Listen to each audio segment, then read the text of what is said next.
கிடைக்குது. மீதி எல்லாரும் வேலை இல்லாம எம்ப்ளாய்மெண்ட் எக்ஸ்சேஞ்ச்ல அப்ளை பண்ணிட்டு விஐபியா வீட்டுக்கும் நாட்டுக்கும் பாரமா தண்டச்சோறுன்ற படத்தோட ஏசி மால் பீச் பார்க் சுத்திட்டு இருக்காங்க சார். அமெரிக்கா, சிங்கப்பூர், மலேசியா இந்த நாடுகள்லாம் இந்த மாதிரி பிரச்சனை இல்ல சார். ஏன்னா நெட்வொர்க் மார்க்கெட்டிங் அங்க அங்கீகாரம் பண்ணிருக்காங்க. நம்ம நாட்டுலதான் நெட்வொர்க் மார்க்கெட்டிங்னா ஆளை பிடிக்கிற பிசினஸ், ஃப்ராடு கம்பெனி அசிங்கப்படுத்துறாங்க, கேவலப்படுத்துறாங்க. யார் இங்க ஃப்ராடு பண்ணல? சிறு வியாபாரில இருந்து பெரு வியாபாரி வரைக்கும் எல்லாருமே இங்க ஃப்ராட் பண்றாங்க. தினம் தினம் மக்களை ஏமாத்திட்டு இருக்காங்க. ஒரு பஞ்சமோ வெள்ளமோ வந்தா வியாபாரிங்க திருடங்களா மாறிடுறாங்க. எல்கேஜி படிக்கிற ஸ்கூல்ல இருந்து காலேஜ் வரைக்கும் டொனேஷன் பேர்ல ஊழல். அதை முடிச்சு வேலைக்கு போனா அங்கேயும் ஊழல். இன்ஜினியரிங் செக்டார்ல ஊழல், பேங்கிங் செக்டார்ல ஊழல், மெடிக்கல் செக்டார்ல ஊழல், ஐடி செக்டார்லயும் ஊழல். ஏன் நம்ம நாட்டை வழி நடத்துற அரசியல்ல மிகப்பெரிய ஊழல். ஊழலே இல்லாத ஒரு புனிதமான தொழில்னா அது நெட்வொர்க் மார்க்கெட்டிங் தான் சார். தானும் ஜெயிச்சு மத்தவங்களையும் ஜெயிக்க வைக்கிற ஒரே தொழில் நெட்வொர்க் மார்க்கெட்டிங் தான் சார். எத்தனையோ ஹவுஸ் ஒய்ஃப் அவங்க கிடைக்கிற கொஞ்ச நேரத்துல இந்த நெட்வொர்க் மார்க்கெட்டிங் பண்ணி எவ்வளவோ சம்பாரிச்சு வாழ்க்கையில சந்தோஷமா இருக்காங்க. எத்தனையோ காலேஜ் போற ஸ்டூடெண்ட்ஸ் இந்த நெட்வொர்க் மார்க்கெட்டிங் பண்ணி அவங்க பேரண்ட்ஸ்க்கு எவ்வளவு சப்போர்ட்டிவா இருக்காங்க தெரியுமா? நாங்க ஒரு சேல் பண்ணோம்னா கவர்மெண்ட் கட்ட வேண்டிய வரி போக பேலன்ஸ் தான் சார் பே அவுட் கமிஷனா வாங்குறோம். இங்க விளம்பரம்ன்ற பேர்ல உலக அழகிகளையும் சினிமா ஸ்டார்ஸையும் கூட்டிட்டு வந்து உயிருக்கு உழ வைக்கிற உணவுப் பொருட்களை சேல் பண்ணிட்டு இருக்காங்க. நாங்க என்ன அப்படியே சார் பண்றோம்? வாய்வெளி விளம்பரம் மூலியமா மக்கள் நேரடியா சந்திச்சு நாங்க சேல் பண்ணிட்டு இருக்கோம் சார்.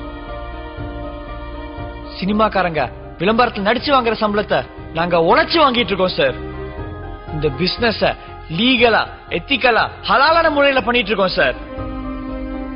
மோர தெரு தெருவா கூவி கூவி வித்தாலும் யாரும் வாங்க மாட்டாங்க. ஏன்னா அது நல்ல பொருள். சாராயத்தை மூடி மறைச்சு வித்தாலும் வாங்கிடுவாங்க. ஏன்னா அது கெட்ட பொருள். நல்ல பொருள் மக்கள்கிட்ட போய் சேர்றதுக்கு கொஞ்சம் நாள் ஆகும் சார். ஆனா நிலைச்சு நிக்கும். அதே மாதிரிதான் இந்த நெட்வொர்க் மார்க்கெட்டிங்கும். இப்ப கோஷம் போடுறவங்களாம் நாளைக்கு இந்த நெட்வொர்க் மார்க்கெட்டிங் தான் பண்ணுவாங்க சார். இந்த மாதிரி நேர்மையான மக்கள் ஏமாத்தாத எம்எல்எம் கம்பெனிஸ்க்கு நீங்க தான் சார் ஒரு ஆதரவு தெரிவிக்கணும். இந்த பிசினஸ் நம்பி இருக்கிற எல்லா நெட்வொர்க்கர்ஸ் வாழ்க்கையிலும் நீங்க தான் சார் ஒரு விலைக்கேற்றி வைக்கணும்.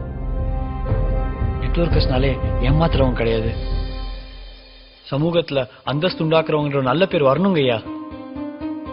நம்ம நாட்டுல வேலை வாய்ப்பு இல்லாததுனால எத்தனையோ பேர் தன் அழகான குடும்பத்தை விட்டுட்டு ஃபாரின்ல போய் கஷ்டப்படுறாங்க. ஆனா ஃபாரின்ல இருக்க யாராவது நம்ம ஊருக்கு வந்து கஷ்டப்படுறாங்களா? ஏன்? ஏன்னா ஃபாரின்ல இருக்கிற மாதிரி வேலை வாய்ப்பு நம்ம நாட்டுல இல்ல சார். கண்டிப்பா நெட்வொர்க் மார்க்கெட்டிங் மூலியமா வேலையில்லா திண்டாட்டத்தை ஒழிக்க முடியுங்க ஐயா. அது மட்டும் இல்லாம இந்தியா வல்லரசு நாடா மாத்த முடியும் ஐயா. எங்களை மாதிரி எம்எல்எம் பண்ணணும்னு நினைக்கிற யங்ஸ்டர்ஸ்க்கு நீங்க ஒரு நம்பிக்கையை ஊட்டணும் ஐயா. நீங்க சொல்ல போற தீர்ப்பு இந்திய இளைஞர்கள் தலையெழுத்த மாத்தணும் சார்.